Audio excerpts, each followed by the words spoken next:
প্রিয় প্রশিক্ষণার্থী, আসসালামু আলাইকুম। কেমন আছেন আপনারা? আশা করি ভালো আছেন। উম আজকে আমরা থাকব বিএড ২য় সেমিস্টারের শিক্ষার্থীদের সাথে। আজকে আমরা আলোচনা করব আ বি আ শিক্ষা গবেষণা বিষয়ের উপর। শিক্ষা গবেষণার ২য় সেমিস্টারের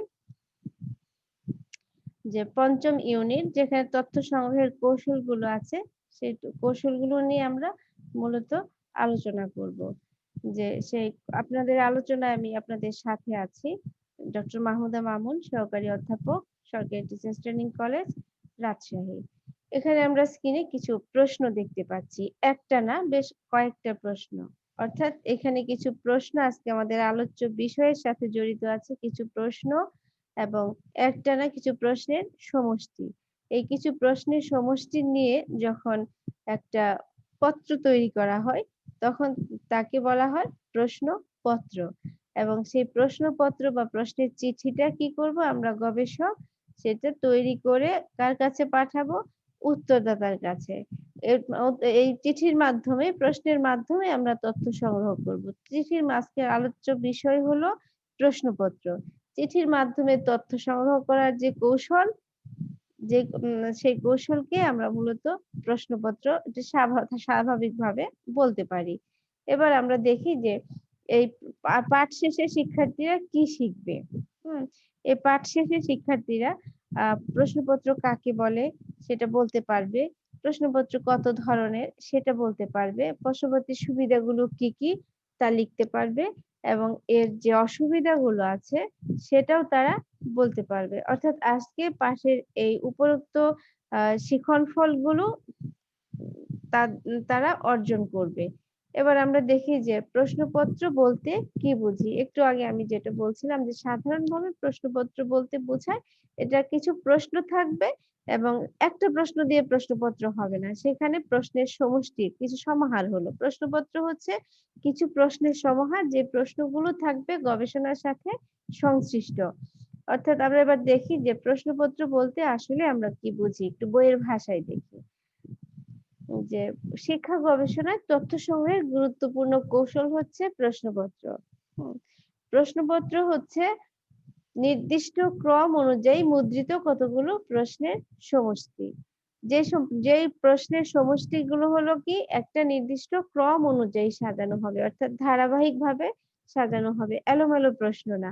আপনার নাম কি, বয়স কত, আপনার মানে কিছু আমাদের পার্সোনাল ইনফরমেশন গুলোর পরে আস্তে, আস্তে যে মূল যাবে এটা প্রশ্নগুলো এলোমেলো না ধারাবাহিক হবে। এই ধারাবাহিকভাবে হওয়াটার নামই হলো নির্দিষ্ট ক্রম অনুযায়ী। যেমন আমি যদি এখানে প্রশ্নে আছে যে আপনার ছেলে-মেয়ে কতজন? আপনি উত্তর দিলেন আমার ছেলে-মেয়ে ২ জন। হুম? তারপরে আরো ৪-৫ টা প্রশ্ন আপনার হয়ে গেছে। দেন আপনি আবার প্রশ্ন হঠাৎ করে মনে হলো যে ওখানে লিখা আছে যে আপনি কি বিবাহিত? এই প্রশ্নটা যদি আপনি তারপরে করেন তাহলে কি হবে? আপনি একটা বিব্রত সিচুয়েশন এ পড়বেন এবং আপনার প্রশ্নপত্রটা কি বা আপনার পত্রটা সঠিক প্রশ্নপত্র বলে ভালো প্রশ্নপত্র হবে না। এজন্য এখানে বলা হচ্ছে যে প্রশ্নপত্র হবে ধারাবাহিক এবং সেটা হবে অবশ্যই গবেষণার সাথে সংশ্লিষ্ট। তাহলে আমরা এবার দেখি যে প্রশ্নপত্র হচ্ছে গবেষণার সাথে সংশ্লিষ্ট সুনির্দিষ্ট কিছু প্রশ্নের সমষ্টি যা গবেষক ডাকযোগে বা মেইল করে বা অন্য কোনোভাবে উত্তরদাতার কাছে পৌঁছে দেন এবং উত্তরদাতা তা পূরণ করে গবেষকের কাছে কি করবেন? ফেরত দিবেন। এখানে আমরা দেখেন কয়েকটা আছে যে এই প্রশ্নের গবেষক প্রশ্ন নিয়ে কি করবেন না? প্রশ্নপত্র নিয়ে উত্তরদাতার কাছে যাবেন না। উনি কি করবেন? প্রশ্নটা ১ম এ তৈরি করবেন। কিভাবে তৈরি করবেন? ধারাবাহিকভাবে। কার সাথে ধারাবাহিক হবে? আপনার গবেষণার সাথে সংশ্লিষ্ট রেখে ধারাবাহিকভাবে তৈরি হবে। এবং সেটা কি করতে হবে? উত্তরদাতার কাছে পাঠিয়ে দিতে হবে। ডাক মারফত হোক, মেইল করে হোক বা অন্য কোনোভাবে এর জন্য কারণ আপনি এখন বলতে পারেন মেসেঞ্জার এর মাধ্যমে পাঠাতে পারেন। কিংবা আপনি অনেক সময় স্টুডেন্টরা কাজ করে গবেষণার সাথে তাদেরকে ওইখানে আ পাঠিয়ে দেওয়ার জন্য দিয়ে আসতে পারে অথবা পিয়ন দিয়ে পাঠাতে পারেন। অর্থাৎ উত্তরদাতার কাছে প্রশ্নটা পৌঁছতে হবে এবং উত্তরদাতা তা পূরণ করে গবেষকের কাছে ডাকযোগে আবার এটা পাঠিয়ে দিবেন। এখানে গবেষক আর উত্তরদাতা সরাসরি দেখা হয় না। এই প্রশ্নপত্র হচ্ছে তাহলে আমরা আরেকবার বলি, প্রশ্নপত্র হচ্ছে একটা নির্দিষ্ট আম ত না গবে সুনির্দিষ্ট কিছু প্রশ্নের সমষ্টি যা গবেষণার সাথে সংশ্লিষ্ট। উত্তরদাতার কাছে এটা গবেষক ডাকযোগে পাঠিয়ে থাকেন এবং উত্তরদাতা সেটা সমাধান করে কি করবেন? আ ও গবেষককে ফেরত দিবেন। এবার দেখি প্রশ্নপত্র কত প্রকার হয়। প্রশ্নপত্র মূলত ২ ধরনের হয়। একটা হলো কাঠামোবদ্ধ প্রশ্নপত্র, আরেকটা হলো অকাঠামোবদ্ধ প্রশ্নপত্র। আমরা যদি এটাকে বলি কাঠামোবদ্ধ প্রশ্নপত্রকে অনেক সময় স্ট্রাকচার কোয়েশ্চেনিয়ার বলা হয়, ক্লোজড কোয়েশ্চেনিয়ার বলা হয়। আবার অকাঠামোবদ্ধ প্রশ্নকে অনেক সময় বলা হয় আনস্ট্রাকচার কোয়েশ্চেনিয়ার মানে যেখানে স্ট্রাকচার থাকবে না, আবদ্ধ থাকবে না। ওপেন এন্ডেড কোয়েশ্চেনিয়ার মুক্ত প্রশ্নপত্র। হুম? অনেক ক্ষেত্রে আবার দেখবেন যে অনেক সময় এটাকে অনেকে আবার বলে পত্রের প্রকার ৩ ধরনের। সেটা হলো কাঠামোবদ্ধ, অকাঠামোবদ্ধ আরেকটা বলে মিক্সড মানে মিশ্র। সাধারণত আমরা ২ টা মিলে হয় ওটাকে আমরা ধরি না। মূলত আমরা এই ২ টাকেই ব্যবহার করব যে প্রশ্নপত্র ২ ধরনের। আপনারা প্রধানত শব্দটা ব্যবহার করবেন। কারণ প্রধানত না দিলে অনেকে এক্সামিনাররা হয়তো যদি কারো মাথায় থাকে ৩ ধরনের তাহলে ওটা আপনারটা অ্যাকসেপ্ট নাও করতে পারে। কাজে প্রধানত লিখবেন প্রধানত ২ ধরনের কাঠামোবদ্ধ আরেকটা হলো অকাঠামোবদ্ধ। এই ২ টা লিখে আরেকটা আপনার প্যারা করে দিবেন। অনেকে প্রশ্নপত্রকে মিশ্র প্রশ্নপত্র হিসাবেই করেন যেখানে ২ ধরনের প্রশ্নই যে প্রশ্নে ২ ধরনের প্রশ্নই থাকে। হুম? এবার আমরা দেখি যে অকাঠামোবদ্ধ প্রশ্নপত্র কাকে বলে? অকাঠামোবদ্ধ প্রশ্নপত্র হলো যে প্রশ্নপত্রের পত্রে উত্তরদাতাকে প্রশ্নের উত্তর এবং তার ইচ্ছাকৃত তথ্য প্রদান করার সহজ এবং সাধারণ সুযোগ করে দেয়া হয় তাকে অকাঠামোবদ্ধ প্রশ্নপত্র বলে।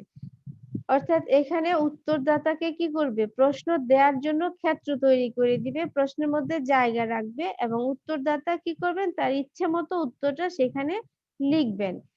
অর্থাৎ এখানে আমি সহজ করে আপনাদের জন্য বললাম যেটা যে প্রশ্নপত্রে উত্তরদাতাকে প্রশ্নের উত্তরে তার ইচ্ছাকৃত তথ্য প্রদান করার সহজ এবং সাধারণ সুযোগ দেয়া হয়, তাকে অকাঠামোবদ্ধ প্রশ্ন বলা হয়। এখানে আমি আপনাদের বোঝার জন্য একটা উদাহরণ রেখেছি। যেমন এখানে দেওয়া হয়েছে কি যে আপনার বৈবাহিক মর্যাদা লিখুন। হুম? কেউ একজন ভাবতে পারেন যে বৈবাহিক মর্যাদা লিখতে বলেছে তার মানে বিবাহিত, অবিবাহিত কিংবা অন্য বা ডিভোর্সি কিনা সেটা লিখতে। সে অনুযায়ী উনি লিখতে পারেন যে উনি বিবাহিত। হ্যাঁ? বা যেটাই উনি তার স্ট্যাটাসটা লিখতে পারেন। আবার কেউ ভাবতে পারেন যে বৈবাহিক মর্যাদা লিখতে বলেছে হতে পারে সেটা উনি ম্যারিটাল লাইফ এ ভালো আছেন কি খারাপ আছেন। তাই এই বিবেচনা করে উনি লিখতে পারেন যে ভালো অথবা খারাপও লিখতে পারেন। এক্ষেত্রে এই যে মর্যাদা শব্দটি উত্তরদাতাকে কনফিউজ করে দিতে পারে এবং উত্তরদাতা সে এই শব্দটাকে কিভাবে নিবে তার উপরে নির্ভর করবে এখানকার উত্তর। হুম?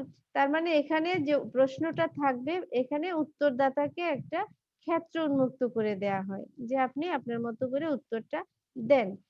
কিন্তু এটা হলো অকাঠামোবদ্ধ প্রশ্ন। এজন্য এটাকে বলা হয় ওপেন করে দিয়েছে। হুম? দেন আমরা দেখি যে কাঠামোবদ্ধ প্রশ্নপত্র কাকে বলে?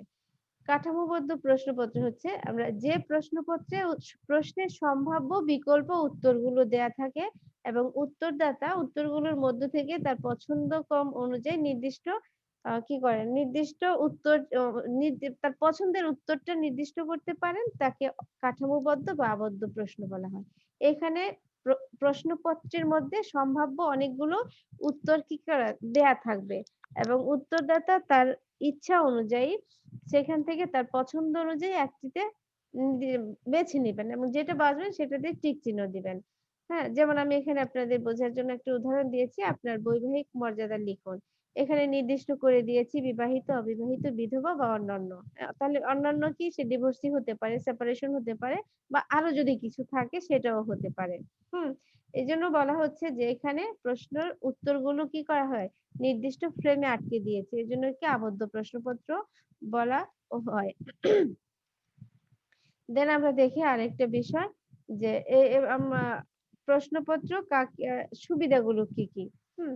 প্রশ্নপত্রের গবেষণা তথ্য সংগ্রহের একটা গুরুত্বপূর্ণ কৌশল হলো প্রশ্নপত্র।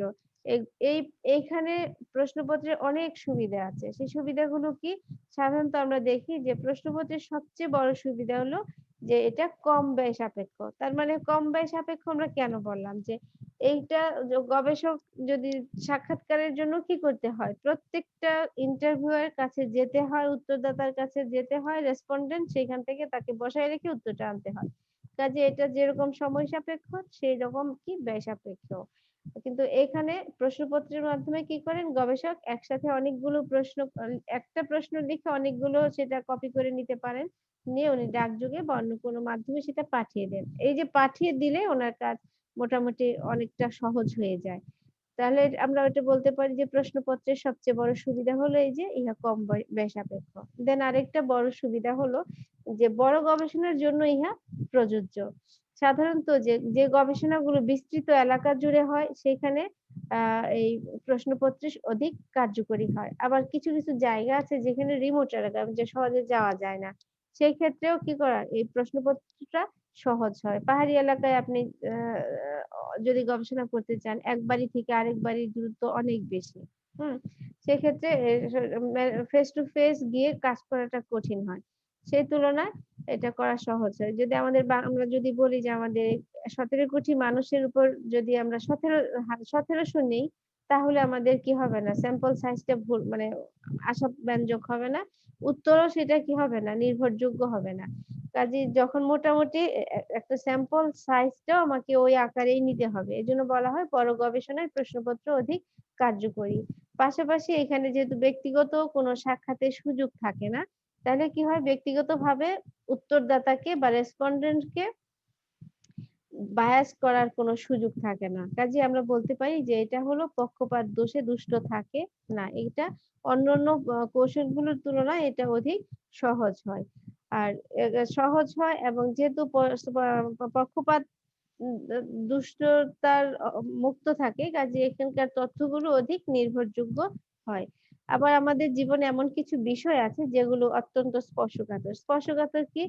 যে বিষয়গুলো সম্পর্কে আমরা মানুষের সামনে সচরাচর মুখ খুলতে চাই না, সে বিষয়গুলোকে বলা হয় স্পর্শকাতর বিষয়। যেগুলো আমরা যে বলতে সংকোচ বোধ করে, লজ্জা হয় অনেকেই যে মানুষের একান্ত ব্যক্তিগত বিষয়গুলো সহজে অন্যের সাথে একজনের সামনে বসে সাক্ষাৎ দিতে চায় না। যেমন যদি আমরা বলি যে ফ্যামিলি প্ল্যানিং এর কোনো বিষয় যদি হয় বা দাম্পত্য জীবনের কোনো বিষয় হয় আ সেগুলো বেশি সেই ক্ষেত্রে এই প্রশ্নপত্র অত্যন্ত কার্যকরী ভূমিকা রাখে। কারণ সেখানে প্রশ্নপত্র তার কাছে থাকে, সে নিরিবিলিতে বসে সেটা করতে পারে। হুম? এজন্য আমরা বলি যে প্রশ্নপত্রটা হলো স্পর্শকাতর বিষয়ের ক্ষেত্রে বেশি কার্যকর হয়। আমরা এখন তাহলে আমরা যদি মানে খুব সংক্ষিপ্তভাবে বলি প্রশ্নপত্রের সুবিধা কি? প্রশ্নপত্রের সুবিধা হলো ১ হলো ইহা কম ব্যয় সাপেক্ষ, ২ হলো বড় গবেষণার ক্ষেত্রে এটা আ বেশি কার্যকরী। এখানে তথ্যের নির্ভরযোগ্যতা বাড়ে এবং স্পর্শকাতর বিষয়ের ক্ষেত্রে এটা অধিক কার্যকরী হয়। এটা পক্ষপাত তুলনামূলকভাবে এটা পক্ষপাত মুক্ত।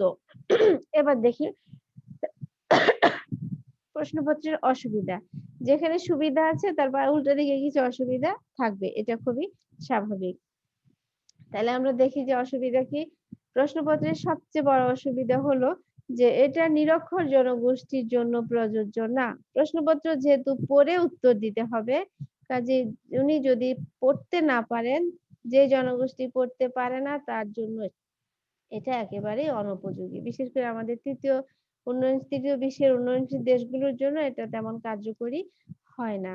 দ্বিতীয়ত যে এখানে একটা গবেষণার ক্ষেত্রে একটা টাইমের বাইন্ডিং থাকে। প্রশ্নপত্র একটা নির্দিষ্ট সময়ের মধ্যে উত্তরদাতাকে আ গবেষকের কাছে ফেরত পাঠাতে হয়। কিন্তু অধিকাংশ ক্ষেত্রে দেখা যায় যে সেটা আমাদের মানসিকতার একটু সমস্যার কারণেই হোক, অনেক সময় আমরা অবহেলা করি যে কিংবা মনোযোগ খুব আগ্রহ করে নিয়েছি। মনের মধ্যে আছে যে সেটা আমি পূরণ করে ফেরত দিব। কিন্তু সে আগ্রহ করে নিয়ে যত্ন করে ব্যাগের মধ্যে ঢুকিয়েছি, তারপরে ভুলে গেছি। ভুলে গেছি এবং যখন ব্যাগ থেকে বের করলাম ততদিনে সময় শেষ। হুম? যে নির্দিষ্ট সময়ের মধ্যে পাঠানোর সময় শেষ হয়ে গেছে। কাজে এই একটা সমস্যা। পাশাপাশি আমি হয়তো মনে করে সেটা যত্ন করে লিখে পূরণ করে গবেষককে পাঠালাম। কিন্তু ডাক বিভাগ সে নির্দিষ্ট সময়ের মধ্যে সেটা আ তার কাছে নাও পৌঁছাতে পারে এবং এই রিস্কটা এখানে থেকেই যায়। তারপর আমরা দেখি যে প্রশ্নপত্রের আরেকটা বড় অসুবিধা হচ্ছে যে প্রশ্নপত্র তৈরি করার সময় গবেষক অত্যন্ত সচেতনার সাথে করেন। কারণ সচেতন না হলে ভাষাটা সহজ হতে হবে। সবাই বুঝতে পারে এরকম ভাষা ব্যবহার করতে হবে। কিন্তু তারপরেও দেখা যায় যে সকল শব্দ সব ও রেসপন্ডেন্ট এর কাছে সহজবোধ্য হয় না। কিন্তু এই ক্ষেত্রে গবেষকের ব্যাখ্যার কোনো সুযোগও থাকে না। গবেষক যদি ইচ্ছা করেন তাকে এটা ব্যাখ্যা দেওয়ার সেই সুযোগটা তার থাকে না। আরেকটা হলো যে এখানে আ অন্য সময় অনেক সাক্ষাৎকারের ক্ষেত্রে দেখা যায় যে একজন লোক তাকে যাচ্ছে একটু আ আসেন বসেন বলে একটু আপ্যায়ন করছে, বলে তার সাক্ষাৎকার নিচ্ছে। তাকে একটু গুরুত্ব দিচ্ছে। মানুষ সবাই গুরুত্ব পেতে ভালোবাসে। কিন্তু এখানে যেহেতু শুধু প্রশ্নটাই যাচ্ছে, কাজেই মানুষের মধ্যে এই উত্তরদাতাদের মধ্যে এই ক্ষেত্রে এই প্রশ্নের উত্তর দানে কি থাকে? স্বতঃস্ফূর্ততা কম থাকে। কম থাকে কেন? কারণ এই যে স্বতঃস্ফূর্ততা কম থাকায় তাদের উত্তর পাঠানোর আগ্রহও কমে যায়। এজন্য দেখা যায় যে জনগণের উত্তর পাঠানোর অনীহা থেকে যায় এখানে। পাশাপাশি হলো যে আমরা আরেকটা বড় সমস্যা হলো যে যথার্থতা বিচারের সুযোগ এখানে থাকে না। প্রশ্নকর্তা গবেষক প্রশ্নপত্রটি কি করেছেন? পাঠিয়ে দিয়েছেন উত্তরদাতার কাছে, রেসপন্ডেন্ট এর কাছে। উত্তরদাতা কি করছেন? সেটা নিজে, নিজে করে দিচ্ছেন। উনি ভুল দিলেন নাকি ঠিক দিলেন সেটা কিন্তু বোঝার কোনো অপশন গবেষকের কাছে থাকে না। কাজেই এখানে বলা হয় যে উত্তরের যথার্থতা যাচাইয়ের সুযোগ এখানে থাকে না। আর আরেকটা এখানে বড় সমস্যা থাকে যে উত্তরদাতা কি করেন? প্রশ্নটি প্রথম থেকে শেষ পর্যন্ত উনি পড়ে নেন। পড়ে তারপরে উনি উত্তর দেয়া শুরু করেন। যেহেতু প্রথম থেকে শেষ পর্যন্ত সবকটা উত্তর তার জানা, প্রশ্ন তার জানা, কাজেই উনি সেটা কিভাবে মানে কিছু প্রশ্ন তার কাছে বেশি গুরুত্বপূর্ণ মনে হবে, কিছু তার কাছে কম পূর্ণ মনে হবে। যেটা ভালো লাগবে সে উত্তরটা উনি ভালো লিখবেন। যেটা তার কাছে ভালো লাগবে না সেটা উনি হালকা করে লিখে ছেড়ে দিবেন। হুম? তো তখন দেখা যাবে কি যে যেটা উনার কাছে ভালো লাগছে না হয়তো গবেষকের কাছে সেই প্রশ্নটাই বেশি গুরুত্বপূর্ণ। কাজেই এখানে পুরা ওই যে প্রতিটি প্রশ্নের সমান গুরুত্ব না পাওয়া প্রশ্নপত্রের হইছে আরেকটা অসুবিধা। অর্থাৎ উত্তরদাতার কাছে প্রশ্নটি ১ম মানে প্রতিটি প্রশ্নের মানই সমান হওয়া উচিত। এটা আমরা ধরে নেই। কিন্তু এক্ষেত্রে এটা লঙ্ঘন হয়ে যায়। কাজেই এখানে আমরা দেখতে পাচ্ছি যে এই প্রশ্নপত্রের কিছু অসুবিধাও থেকে যাচ্ছে। মোটামুটি আমরা তাহলে আজকে কি পড়লাম? আজকে আমরা দেখলাম যে প্রশ্নপত্র কাকে বলে? প্রশ্নপত্র কত ধরনের? প্রশ্নপত্রের সুবিধা কি, কি? প্রশ্নপত্রের অসুবিধা কি, কি? এবার আমরা দেখি যে এই সেশন থেকে এই ক্লাসের আমাদের সম্ভাব্য কিছু প্রশ্ন থাকতে পারে। প্রশ্নগুলো কি? একটা হলো প্রশ্নপত্র কাকে বলে? দ্বিতীয়ত ইহা কত প্রকার ও কি, কি? প্রশ্নপত্রের কোনো যে সুবিধাগুলো আছে সেগুলো আলোচনা করুন। প্রশ্নপত্রের কোনো অসুবিধা আছে কিনা থাকলে উল্লেখ করুন। মোটামুটি এই ছিল আমাদের আজকের মা মা আজকের সেশন। যদি এই সেশনে যদি আপনাদের কারো কোনো প্রবলেম থাকে, যদি মনে হয় যে আপনারা কোনো জায়গায় বুঝছেন না তাহলে আপনারা সেটা নোট করতে পারেন। আমরা নেক্সট ক্লাসে সেটা নিয়ে আলোচনা করব। আজকে আমি আপনাদের জন্য এইভাবেই ক্লাসটা রেডি করলাম। নেক্সট ক্লাসে আমরা সরাসরি জুমে থাকবো এবং আজকের ক্লাসটা করার আ আলোচনা করে পরবর্তী ক্লাস আমরা শুরু করব। ভালো থাকেন আপনারা। আশা করি এই করোনাকালীন সময়ে আপনারা সবাই স্বাস্থ্যবিধি মেনে চলবেন এবং আল্লাহ আপনাদের সবাইকে সাহায্য করুন। সবাই সবার জন্য দোয়া করবেন।